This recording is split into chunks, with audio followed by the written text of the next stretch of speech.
So let's go ahead and get into it. I'm going to share my screen, the entire screen, because we got a million things going on. Some of it is interesting.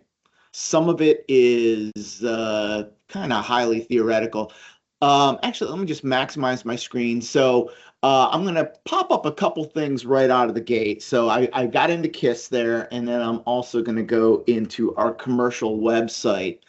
So I'm going to do a quick single sign-on login into KISS because we're fancy schmancy enterprise software that does SSO and all that other good stuff. And when you get into the suite of software, if you're an administrator, you know that you could go over to the API integrations and look at how your information that sits in KISS can be connected out to other external sources. So whether you want to export a list of instruments to SAP, if you want to bring test results from SAP back into KISS, if you want to send the recommendations out of a PHA study into a recommendation tracking tool, or you simply want to create a Power BI dashboard that includes all the recommendations or all the testing status for all the instruments in your plant. This is the starting point, is setting up an API link and then being able to communicate the data across.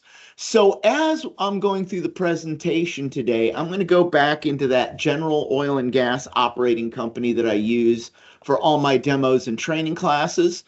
And we're going to look at a couple plants. So we have this Columbus sanitizer plant that we created for the Ohio State University. It is the HAZOP that the students are going to be doing in their process safety course that is required for graduation now, because we just basically took a lot of parts out of their unit ops lab and strung them together and kind of pretended it was a plant.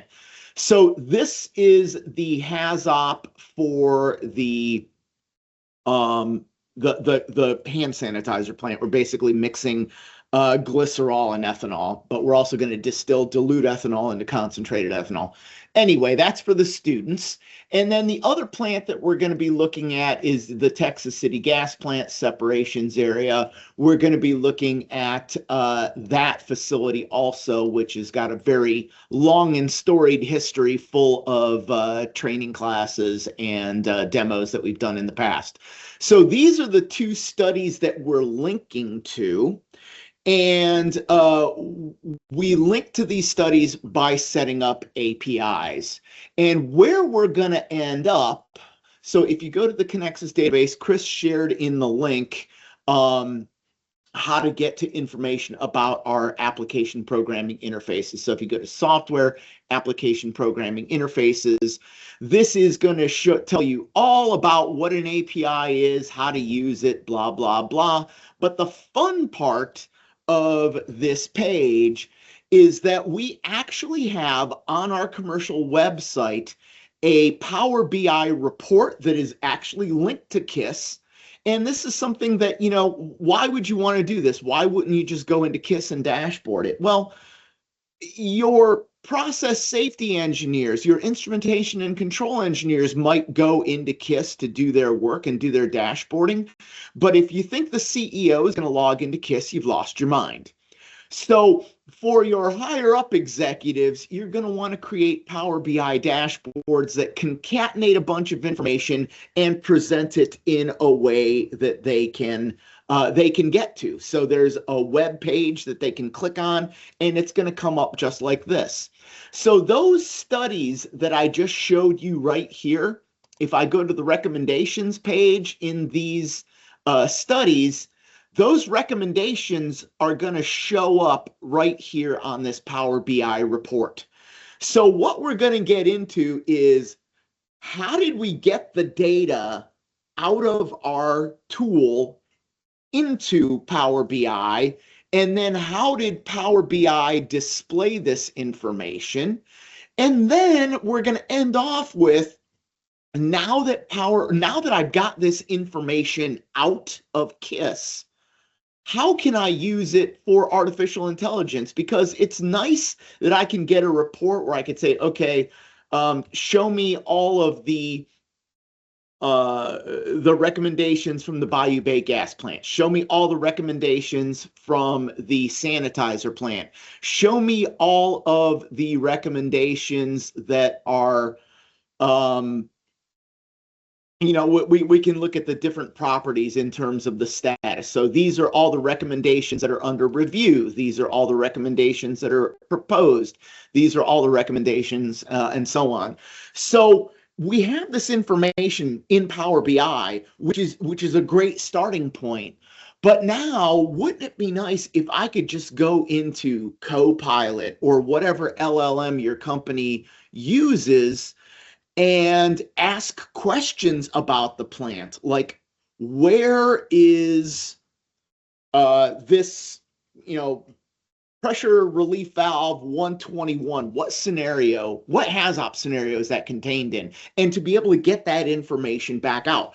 All of this is now possible, and it all starts with the application programming interface. So let's drill down into the application programming interface, and the description of what an application programming interface is, or how ours works, is contained in a standard format called Postman. So if you go to the application programming interface page, you can click on KISS API documentation, and it is going to take you to Postman.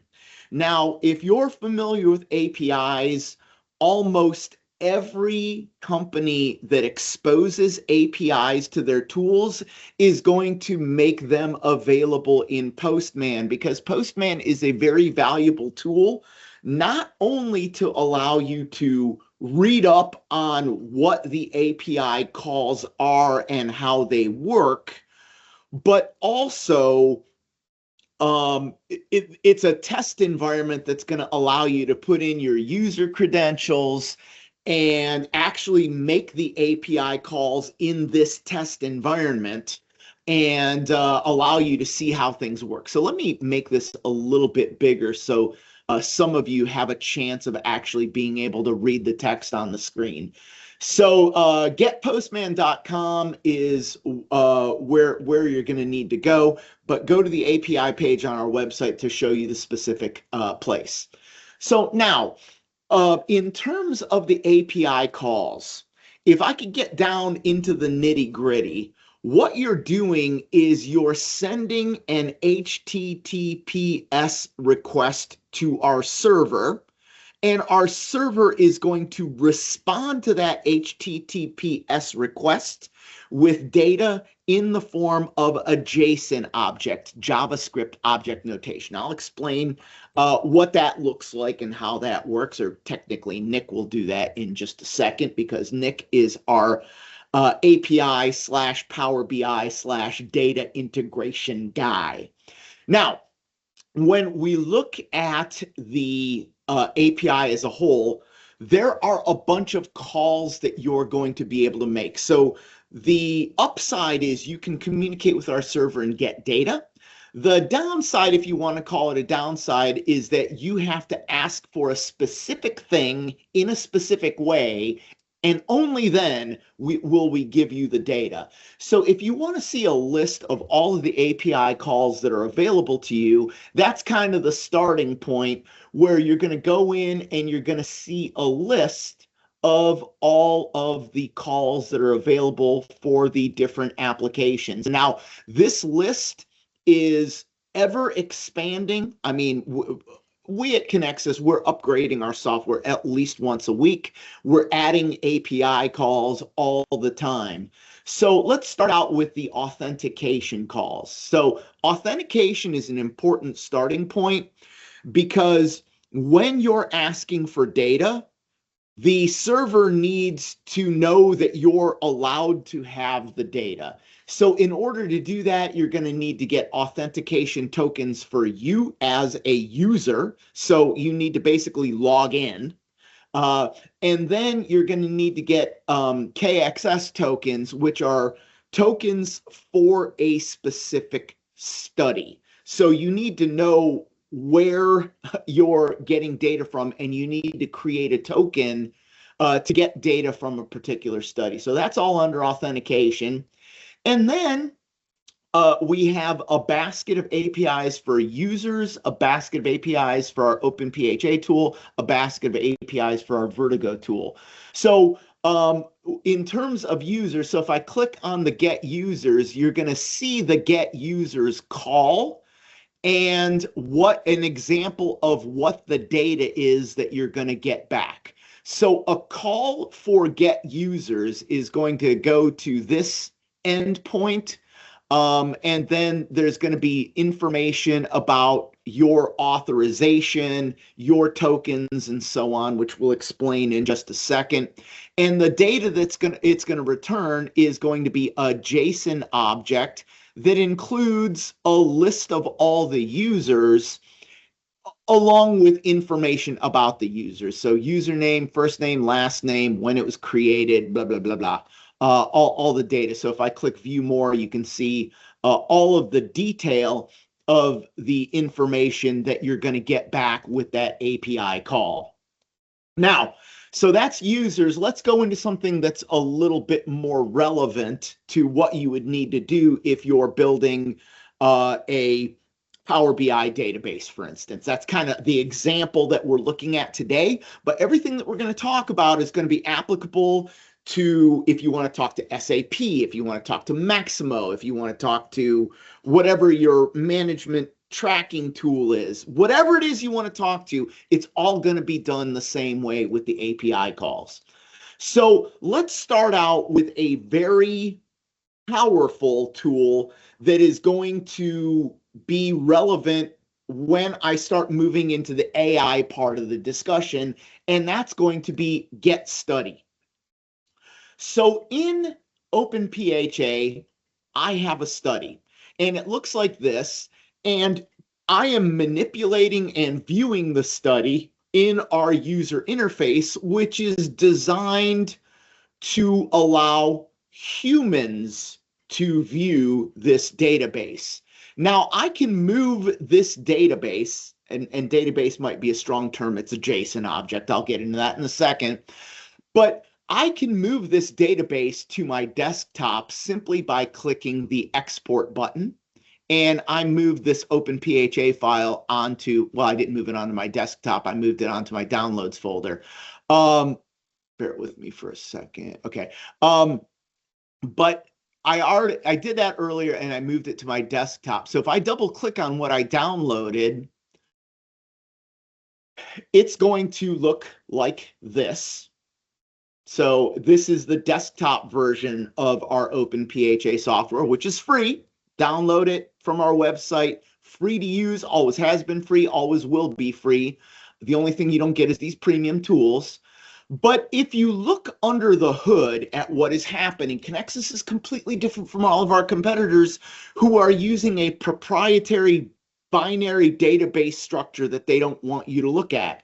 Well, OpenPHA is open in that all this is a text file. So if I go here and I replace OpenPHA or OPHA with .txt, I now converted that into a text file and it went here. So let me move it back up to where it was. And when I double click on it, I'm going to have this gigantic pile of text right here, which is kind of unreadable. So I'm going to go into, this is Notepad++, for those of you that are playing the home game.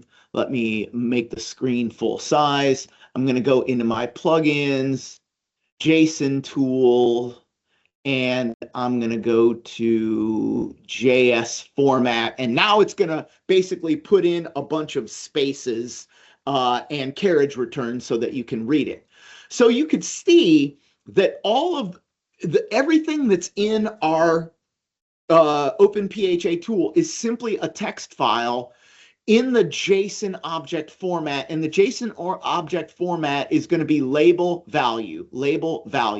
So if you look at Control Z. Study name, it's going to be Texas City Gas Plant. Study coordinator is Scarlett and Gray, go Bucks.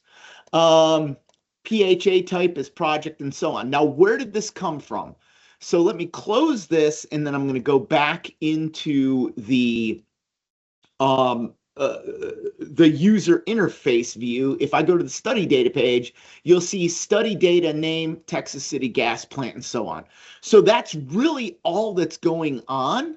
And when you open these things up, you can kind of see the details. Now, when you get down a little bit, you're going to see kind of the hidden stuff that shows how the page is going to be displayed, the settings that you're using, and a bunch of other things. But you drill down and you're going to get the details. Let me kind of scroll down a little bit further.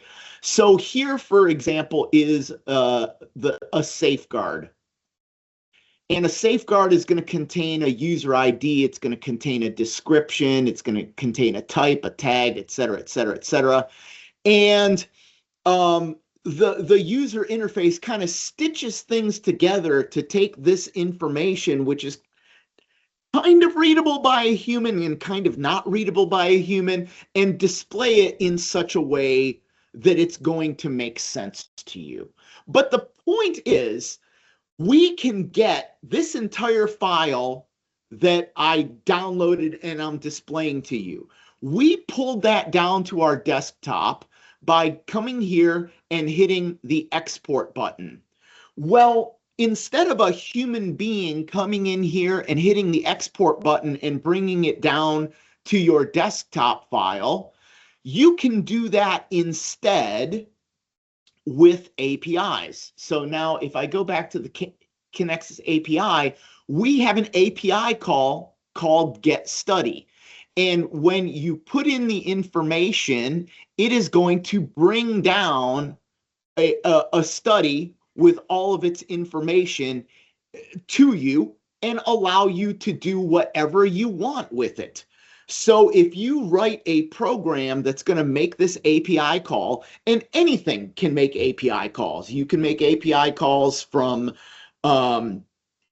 third-party applications, from Python, from Power BI, from Power Automate, from MuleSoft. There's I don't want to say infinite, but a large number of things that can make API calls and grab the data. Once you have this data as a result of the API call, you could go ahead and do whatever you want with it. You can save it to a file. You could basically take this and save it onto your server. You can display it as a Power BI report. You can grab bits of information and transfer them to other applications, whatever you want to do. So kind of the starting point for everything that we're going to be doing is grabbing a study, and then we'll do other things. So there's a wide variety of things that you could do. So you don't need to grab a study as a whole. For instance, you can go ahead and get the list of the safeguards that are in the study with the get safeguards call. You can get a list of all the PHA recommendations with the get PHA recommendations call. So there is an arsenal of different calls that you can make for different purposes to grab the data that you want. And once you have that data, you can take the next step. So let's go back to, actually, let me open up another window and go back to our commercial website and take a look at that Power BI application. So here's that Power BI application. So how did we build this out using the API calls? Well, I'm going to let Nick talk about this in a second, but ultimately what you see here is something called an M script or M code in Power BI, where we are calling the API. So when you go into Power BI, you can tell it that you want to write a script to grab data that the Power BI tool is going to use. Now, a lot of times, if you're familiar with Power BI, you would start by saying, my data source is an Excel spreadsheet. Okay, you could do that. You could go and grab data out of KISS and take that data and write it into a spreadsheet and then have Power BI attached to the spreadsheet. But the way we did it was we're just creating a table that Power BI is going to use on the fly. So the first thing you need to do is you're going to need to get a token, and that's going to include what is the username, what is the your username, your password, and then so this first step, basically the API is logging in and giving its credentials that yes, I am a valid user. The next thing it's going to do is get another token that says, what study am I talking to you, or what study am I talking to?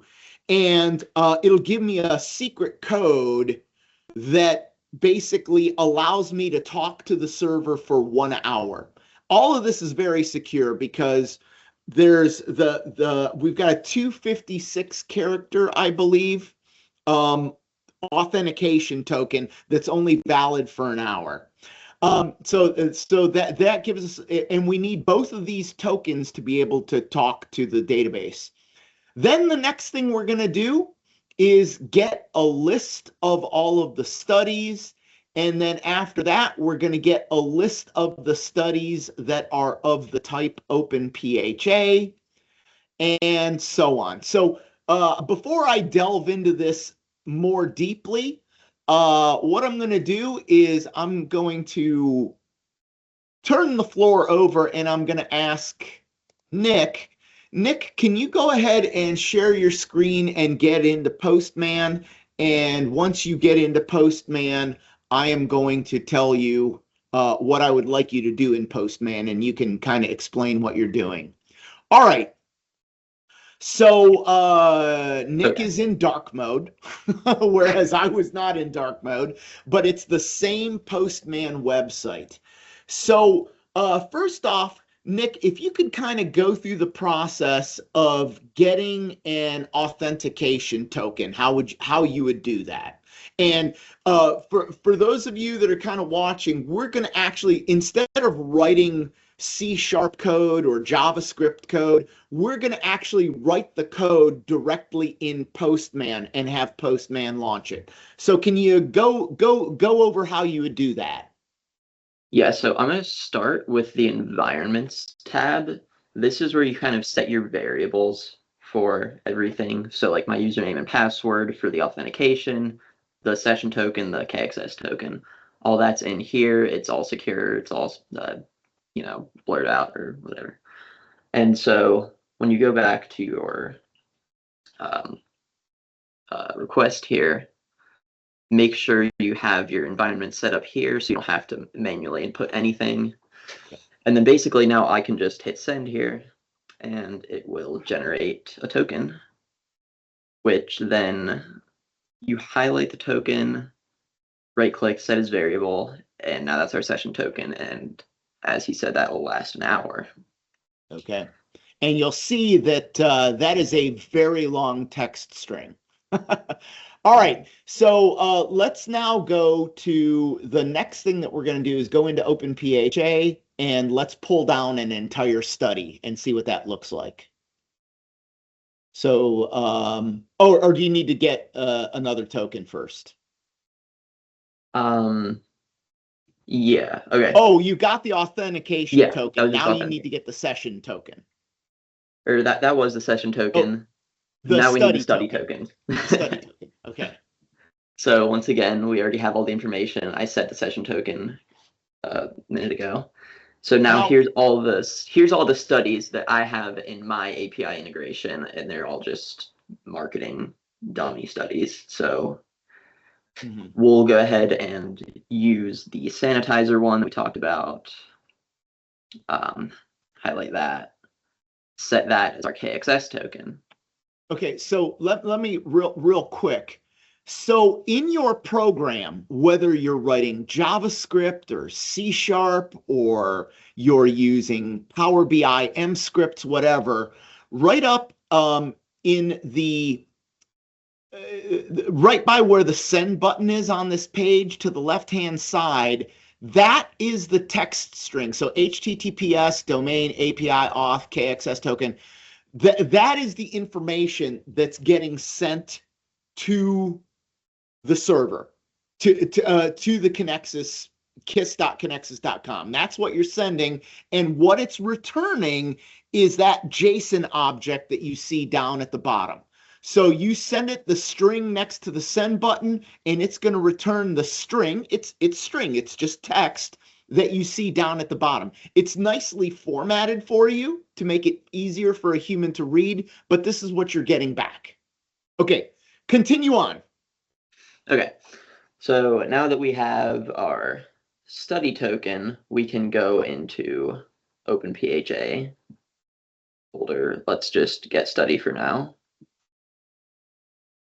And then once again, I set the session token, I set the KXS token to the sanitizer study. And I can go ahead and just send again, and there it is. There's all of, I think you did the Texas City gas plant one, but this is the same JSON object that we would get from that. And you can do anything with this. Okay. Yeah. All right. So while you're at it, can you get a list of PHA recommendations? Yes, I can. It's already all linked to the study. So once again, all the things are set for this. I can just hit send, and here they are. Okay. So you can see that when you're doing things, you're going to be basically getting the recommendation, or you're going to be sending the API call, which is a text string that goes to an HTTPS endpoint.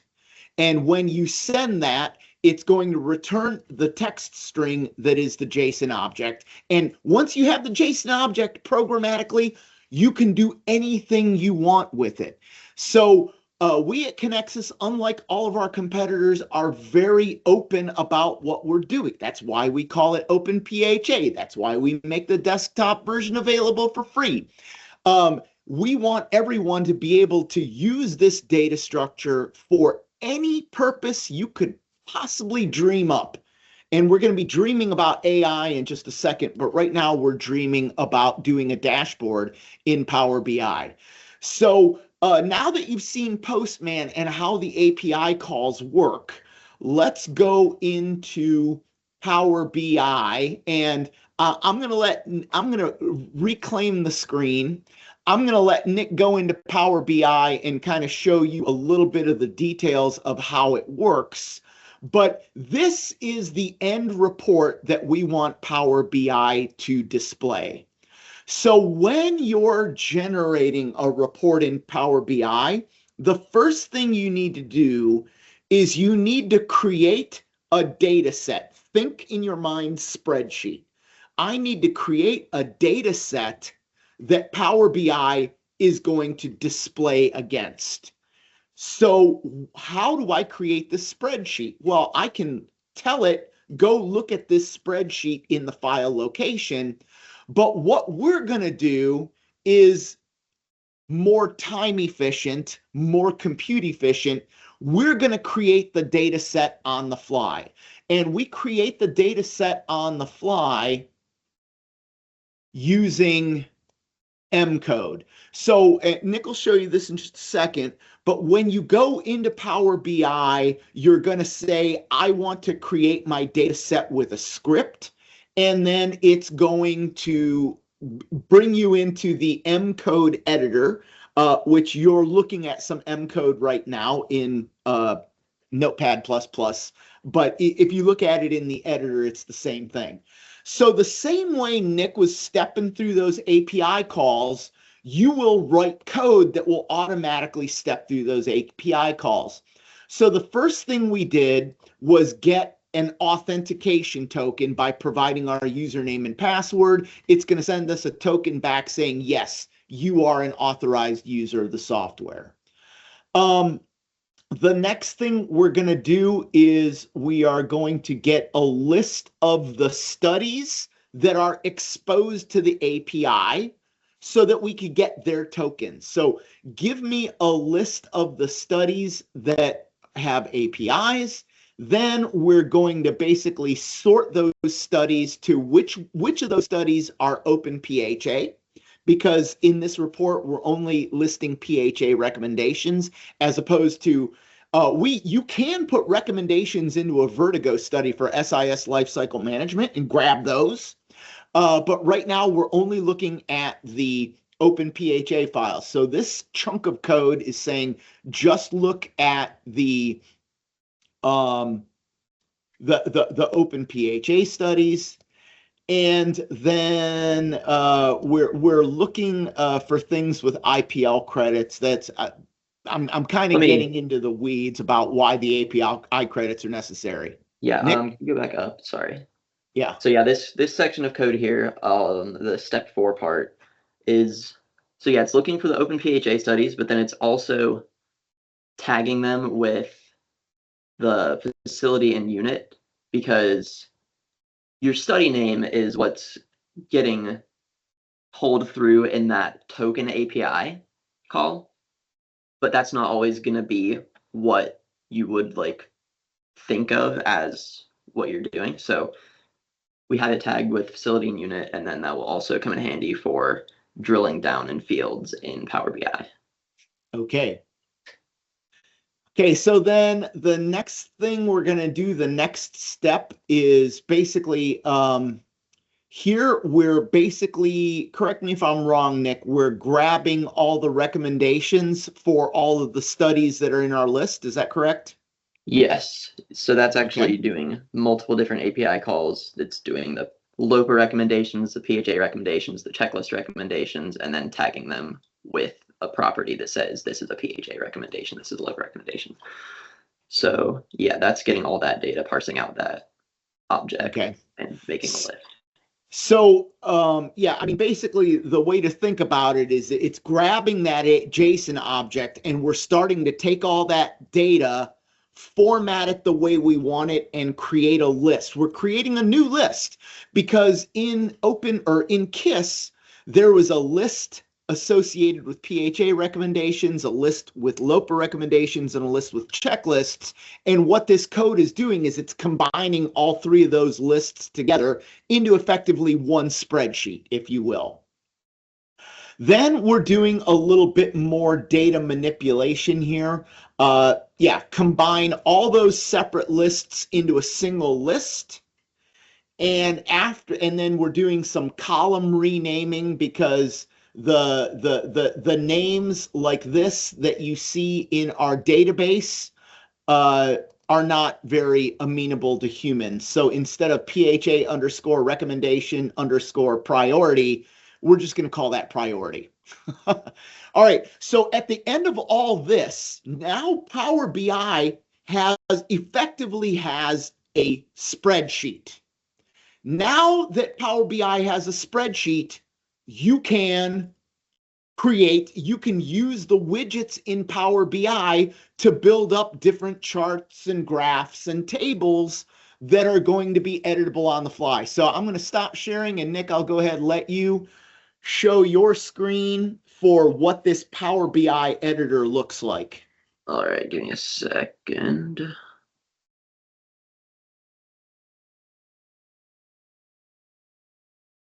All right, so yeah, here's the editor behind it. And so basically, most of what you're going to be doing is in visualizations. This is where you get all your charts. Like I just have a pie chart and a column chart here. And basically, so what you're looking at inside of this is down here, you have these different fields. On x-axis, you have the facility. Y-axis, you have count. And what count is basically just a measure that's one line, just a quick one line of code that counts how many things are in whatever field. Effectively Excel formulas. Yes, pretty much. For lack of a better description. Exactly. So yeah, same thing here. It's just the legend is going to be our different status values and then count. Yeah, you can use count for all of these, so that's pretty convenient. And then this table, put whatever you want in the table. This is just what I found relevant. And yeah, and then you can also, so let's say I want to look at stuff in the Bayou Bay gas plant. I can right click here and drill through, and it'll just show me everything in that that plant. And you do that by, let me go back up to the top. You do that by, let me go into this facility data page. Down here, you can add filters basically. And so it'll drill down through the facility, and then you can, I have it per unit and by type. So if I just want to check out the PHA ones, I can do that as well. And yeah, that's what it looks like behind the editor. Sure. So basically where we're at right now, we're in the Power BI tool. So if you're familiar with Office 365, we're in Office 365. We clicked on Power BI and we went to a report that we're generating. We showed you the code that created the data structure. And then it's a simple matter of going to these visualizations and dragging and dropping the visualization you want. So if you think about Excel, there's a lot of different charts that you could create in Excel. You're basically doing the same thing. When you click on a visualization, it's going to assume that you want to see all of the data in that visualization, but then you can do filters and sorting and all that other great stuff. Now, we are in Power BI, and our executives, they're not going to go into KISS and look at, a SIL verification calculation. But you know what else they're not going to do? They're not going to go into Power BI either. We need to dumb it down even further before an executive is going to be able to understand this, or at least have the time to deal with it. Let's be honest. It's a matter of time, not intelligence for the most part. So when I showed you the stuff on our website, it is this exact same form, but right now you're in the Power BI interface where you can edit what's on the form, you can manipulate what's on the form. What we showed you was we took this form that's in Office 365 and we published it to a web page so that it's there permanently. The executives know that the SharePoint or whatever your intranet is, I can click on a link and it's going to bring this report up that I need to look at. Okay, so Nick, tell me about how you do that publishing. Right. So right now we're in the Power BI desktop app, and so what we do is we'll hit the publish button, save whatever. Okay. We'll just apply later. So basically, there's the Power BI desktop app, and then there's the Power BI service, which is the website.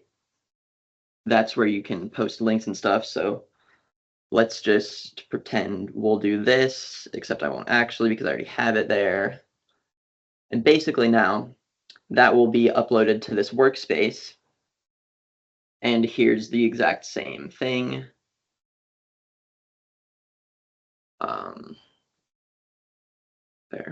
There's the exact same thing. And then, so here's our link for this. And then we can go to File, Embed Report, and then you can embed it however you want. And that's how we got it into the website. Oops. So yeah, basically the website is creating a window to show the web page from the HTTP, the URL, app.powerbi, etc. And that's what's happening. And that's the mechanism for basically, you've got your workaday people that are facilitating a HAZOP on their laptop using the desktop version of OpenPHA. And then bada boom, bada bing, I'm going to upload that into the cloud in the cloud-based version. And then I'm going to create an API link. That's good news, Dale. And write it all up. And that's how that's how it's going to work. Okay. So that's Power BI. I have one thing to add. Hey, Jeff, if you want to mute yourself. Or can I mute Jeff? Yeah. Okay, there we go. Okay. Okay. One thing worth mentioning as well. It'll let me go back. I'll just do it this way. So you may be wondering, do you have to do this every time this whole query thing every time you make changes? No. So Power BI has an option to automatically refresh and rerun the query any schedule. Right now I just have it set to do it every night at midnight, but that is a feature as well. Okay. Very important. So if I made a change right now, it won't show up until after midnight. Yes. Okay, cool. All right. So now let's move to the second part of this discussion, which is artificial intelligence.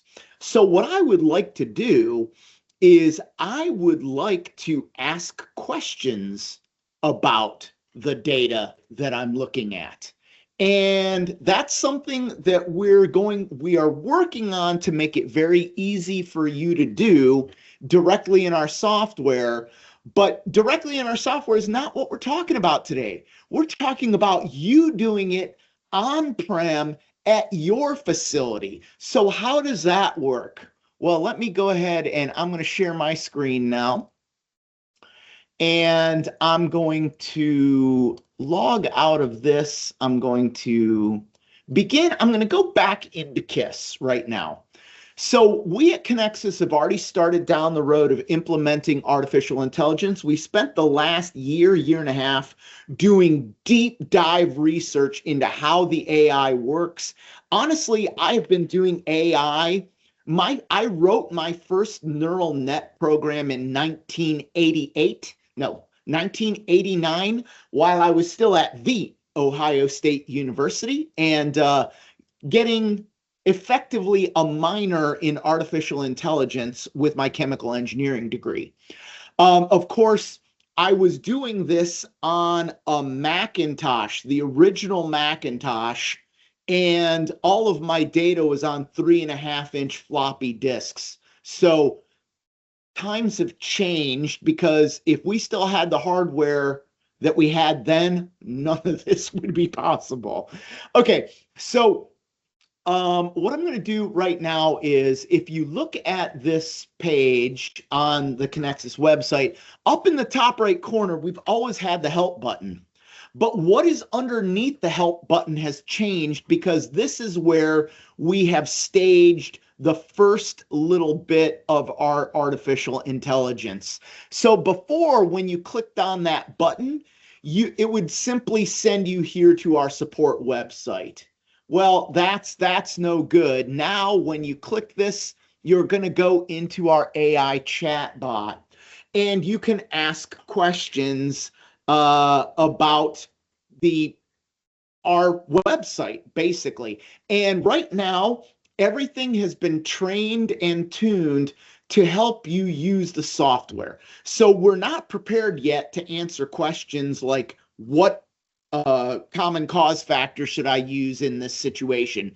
We will get there in the not too distant future, but it's not there right now. So, a question like, what do I do if I lost my password? And it's going to do some AI, and I'll explain what that AI is that it's doing and how you could do it yourself on-prem. And obviously, the AI calls that we're making are yet we're spooling up inference engines, running inference engines. I will get into all the details. I'm going to go into a presentation to kind of explain what's going on under the hood. So let me bring up this presentation that, as I mentioned, Nick and I are going to be giving a presentation about making P&IDs usable by large language models at the Global Congress on Process Safety coming up this spring. But this presentation is going to give you some of the slides that kind of explain what's going on. So if you look at a large language model or AI in general right now, all of the powerful AI is going to be based on an artificial neural network. So an artificial neural network has an input layer, which the input layer is going to contain a bunch of numbers. Basically, everywhere I have a blue dot, there's going to be a number associated with that blue dot. And that's the input. If you look at all these things together, that's going to be an input vector. Okay. So then there are going to be hidden layers where you're going to store data where you're basically taking the numbers from the previous layer and combining them together into the next layer. And there's going to be many hidden layers. And so if you look at this hidden layer, this value, the first value in the hidden layer, is a function of all of the inputs multiplied by something called the weights. I'll come back to the weights in just a second. And you're going to repeat this for all of the hidden layers. So we're going to, keep doing this math until we end up at the output layer. And the output layer is going to have values associated with it. Okay, so this is kind of mathematically what's going on. And back when I was doing this research in 1989, we were trying to figure out all kinds of rules for how to combine these numbers together. It turns out that kind of one of the quantum disruptions that's made AI possible in the last 5 years is near and dear to the hearts of safety instrumented systems engineers, specifically people who know about Markov models. Because if you look at this artificial neural network, it kind of looks like a Markov model. And when we started treating it like a Markov model, literally 4 years ago, is when everything became possible. So if you think about a Markov model, there's going to be a state vector and that would be the left side would be your state vector, which is the probability of failure of your or the probability of being in a state, whether this component has failed, this component is operational, etc. So the input layer is your state vector for state 0. The hidden layers with the weights, that is a transition matrix.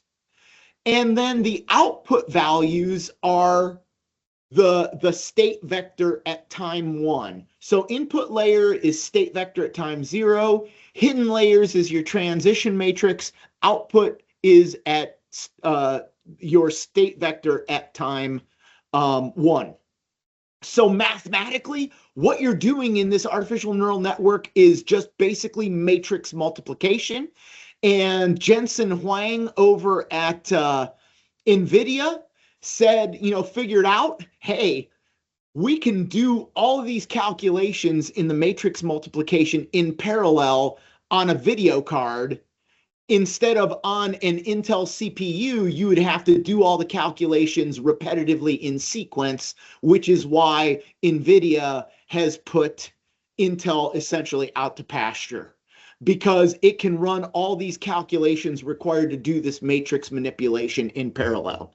Now, when I take that basic math and go to the world of large language models, the first instance of a large language model is actually Google's autofill, where if you start typing in words, it's going to predict what you're going to type next. So ChatGPT, Gemini, Grok, whatever you're looking at, the only thing that it's doing is based on what I've already typed in, what is the highest probability of what I'm going to type next? That's all that it's doing. Don't romanticize it. Don't anthropomorphize it. It's just a Markov model that's predicting which word is most likely to occur next. That's all that's happening. Okay, so here is kind of an autofill predictor. So we've got our input values are going to be artificial and intelligence. It's going to crank through a bunch of hidden layers, and then it's going to calculate all of the output values with a score. Now, actually, let me back up. These values so I'm showing artificial and intelligence. These things are called tokens. So each word, effectively, sometimes you're going to use prefixes. Sometimes you're going to break a word into two pieces. Sometimes you group two words together. Those are tokens. So if you've heard people talking about tokens, it's the number of words in your prompt. Those are the input tokens.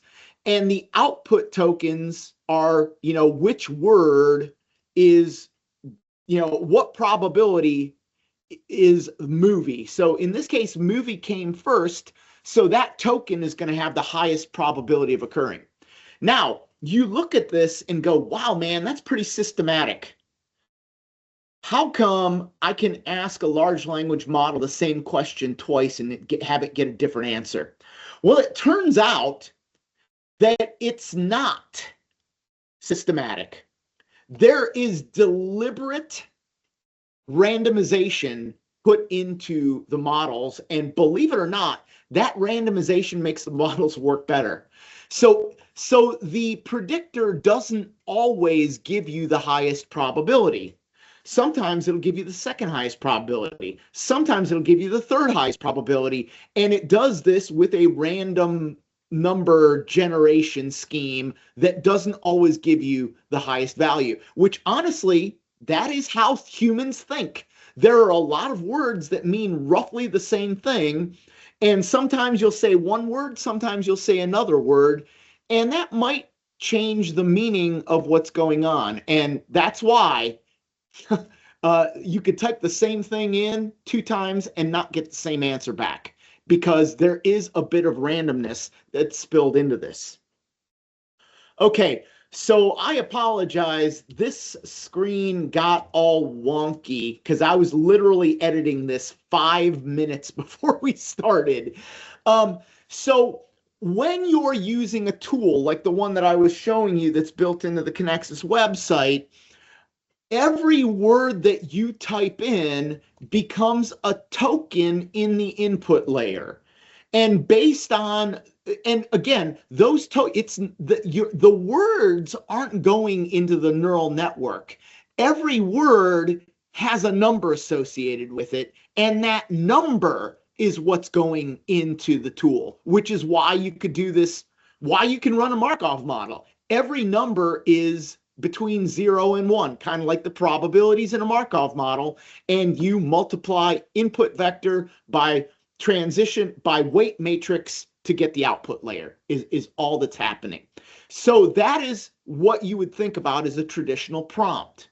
Now, why do artificial intelligence tools hallucinate? Why do they give you bad answers? And what I hate to tell you is it's your fault. What do I mean by it's your fault? In order for this neural network to predict the next word well, it needs to have a lot of context. So if you give the neural network a token or a prompt like, who's the best football player? And it says, oh, the best football player ever was Otto Graham. And you're like, no. I meant I think the best football player is Ronaldo. So the artificial neural network assumed that you were talking about American football as opposed to English football or soccer as we know it. So when you get a wrong answer, you actually didn't give the neural network enough good information to give you a good answer. And in order for, I mean, if you think about conversations you've had with a human expert, when you ask a question, that human expert rarely ever gives you an answer. Instead, they will ask you more questions because they don't have enough context to answer the question properly. So how are we going to, or how have we solved this problem in the artificial intelligence world? That is going to be using something called retrieval augmented generation. So we're not going to rely on you, the human, to give the AI all the context it needs to answer the question correctly. We are going to supplement your question with chunks of relevant data that will go in and supplement that prompt. So some of this input layer up here. So some of this input layer is going to come from the question that you asked, but a lot of this input layer is going to come from something called a vector database, which is your company's body of knowledge about a particular topic. Okay, so what I'm going to lead you to is if you ask a question that says, what is a cause, or what are the causes of high temperature in a hydrocracker? Well, if you just ask that question pure, it's just going to put your question into the prompt, and you're going to get an answer that is 100% based on the body of knowledge that base model has been exposed to. And the problem with this is that the base model has been exposed to so much information, it is realistically incapable of giving you a precise answer for your application because, believe it or not, the base models know so much that their answers become generic and unusable. So what we need to do is we need to supplement the question with specifics of our application. So how do we do that? Well, we're going to take the question and we're going to supplement it with more words out of our vector database and let it, kind of run through its process. So what is a vector database? A vector database, you might be familiar with SQL Server and all that good stuff. This is something completely different. A vector database is basically let's say you had a long PDF document. And the example I will give you is the user manual for OpenPHA. The user manual for Vertigo are large PDF documents. What you can do, and whether you're using Microsoft's Copilot infrastructure or something from Google, whoever, they have these tools that allow you to upload a big PDF document and it will vectorize it for you. So a lot of what I'm explaining here is going to be done for you behind the scenes by Copilot or whomever your company is partnering with as an AI provider. But what happens is you give it a PDF document. The first thing it's going to do is chunk it. So it's going to take that 100-page document and break it down into tens or hundreds or thousands of chunks, which are going to be like 1 or 2 paragraphs of information. Then for each chunk, it's going to create a vector. And the vector is going to basically tell you what keywords is this chunk relevant to? And in order to make this a little bit easier to understand, I'm going to show you a vector of an image as opposed to a text chunk. So if you look at this image that's on the screen right now, there are going to be a bunch of keywords like hot, day, orange, blue. Now, these vector databases have millions of vectors, or they're not vectors, they're attributes of the vectors, different items that they're scoring based on. And what their algorithm does is it's going to look at this picture and say, to what degree does this picture represent hot? And maybe the score is 0.75. To what degree does this picture represent day? Well, it's sunset, so maybe 0.56. To what degree does this picture represent orange? And so on. So what the vector database is doing is for each chunk, it's giving it a score of like hundreds of thousands or millions of different attributes. Then so each chunk is going to have a vector associated with it that has all of the scores for all of the attributes. Then what's going to happen? Okay, yeah, I kind of ran out of time here. Is when I go back up into this retrieval augmented generation, if I ask the question, what causes a hydrocracker to go into runaway, it's going to search all of the chunks of data based on my keywords. So in my prompt, I typed hydrocracker runaway temperature, and it's going to go and it's going to search my vector database for chunks that have a high degree of relevancy to hydrocracker, runaway, and temperature. And once it grabs those chunks, now we go backwards, and it's going to take those chunks and it's going to shove them into your context. It's going to shove that information in as context. Essentially, behind the scenes, the tool, the retrieval augmented generation tool, is adding to your question a whole bunch of additional information that it pulled out of the database before it runs the inference engine and calculates the output layer.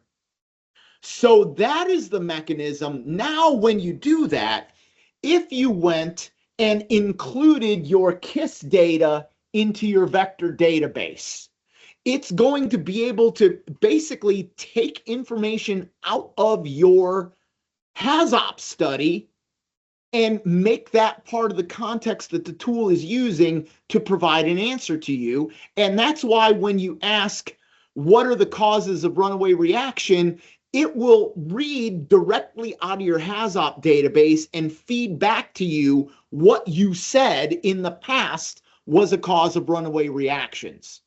This allows the AI tool to be specific. It's going to look at your data. It's going to look at your knowledge base, and it's going to prioritize your data over the general web crawl body of knowledge that it was trained on. And that's how you're going to get better information. Now, I mentioned before that we have the ability, we are AI ready. You can take the data out of our system and bring it into your tool. So if you look at the tools that are available from Microsoft for doing kind of a Copilot, you can say, okay, train my Copilot. Training is probably the wrong word because you're vectorizing. You're not actually training the base model. Use this information is in my body of knowledge, and you can have like a SharePoint directory and say, everything in this SharePoint directory is the body of knowledge that I want my AI tool to work from. So how do we get our HAZOPs into that SharePoint site? Well, we go back to minute 1 of this webinar. You simply write a Power Automate script or a Power BI script to grab your study from the from KISS, bring it into your AI tool, and then your AI tool will rerun the vector database, including that information. And you could do it on a regular schedule like Nick was talking about. Every night at midnight, grab the most recent version of this HAZOP, bring it into this SharePoint folder, and then trigger my vectorization database to go through the vectorization process, and everything is good to go. Woo! So with that, that is a long discussion of what are APIs, how do the Kenexis API tools work to push data into our database, pull data out of our database. How can we use that data and those tools to create Power BI dashboards? And then how also can we use that data for, or actually leverage that data to be able to ask to ask English language questions about our plant and have the AI give us relevant answers to our specific plant, as opposed to the general schmear of knowledge that's out there on the internet. And with that, I will open the floor for questions. Can you use API to get data into studies?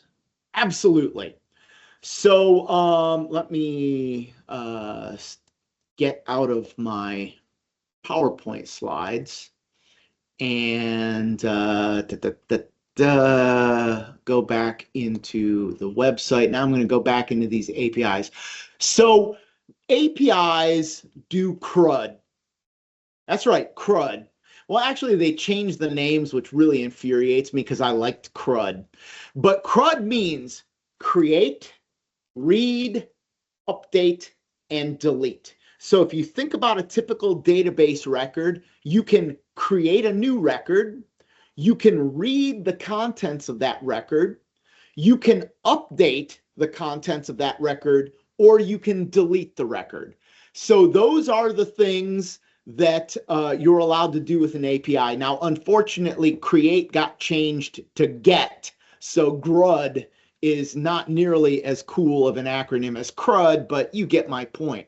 So these calls, so if I go to PHA recommendations, or actually let me do a funner one, which let me go into Vertigo and let me go into something like bypass activations. So what we can do is you can post a bypass activation.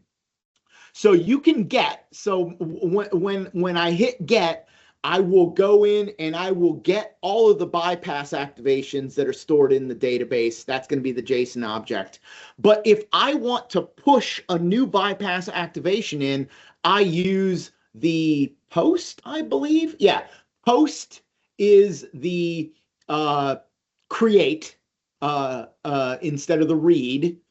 And put is going to allow you to take an existing record and modify it. So put used to be called update. Delete is the only one that's still called delete. So yeah, so we have customers, they may be on the horn right now, that they are they're using SAP PM to track all their tests. So what they do on a regular basis is they're going to use this get all sensors call, get all logic solvers, get all final elements to create a list of devices that need to be tested and push that into SAP. Then they do their work in SAP and they'll actually perform a test.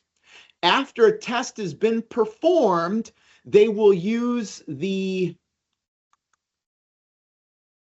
sensor tests here.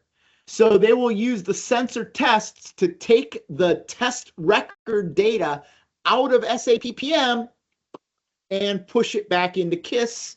Why would you want to do that? Well, when you're in KISS, you're going to be able to generate a report that calculates the real-time failure rate of your device based on your test records. And in order to do that, we need to have the test records, but you can simply push them out of SAP or Maximal or what have you over into our database, and they will reside in that location also.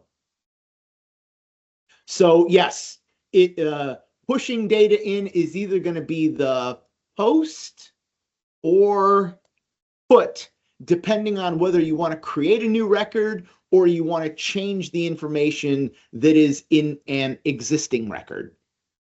This is a very complex topic. And as you're kind of going through this stuff, you might think this is kind of complicated. Maybe I need to get my IT people to deal with this, which is entirely possible. But once you experiment in Postman for a little while, you'll see it's really not super difficult to do. And we have people that are, SIS engineers that are writing the Power BI scripts themselves. They're not bringing the IT folks in. And if you need a little bit of help setting this up, that's Nick's job. You heard from Nick earlier today. He would be happy to, whether you want to subcontract the work out or just kind of have him help you walk through what you're doing. We're here to help.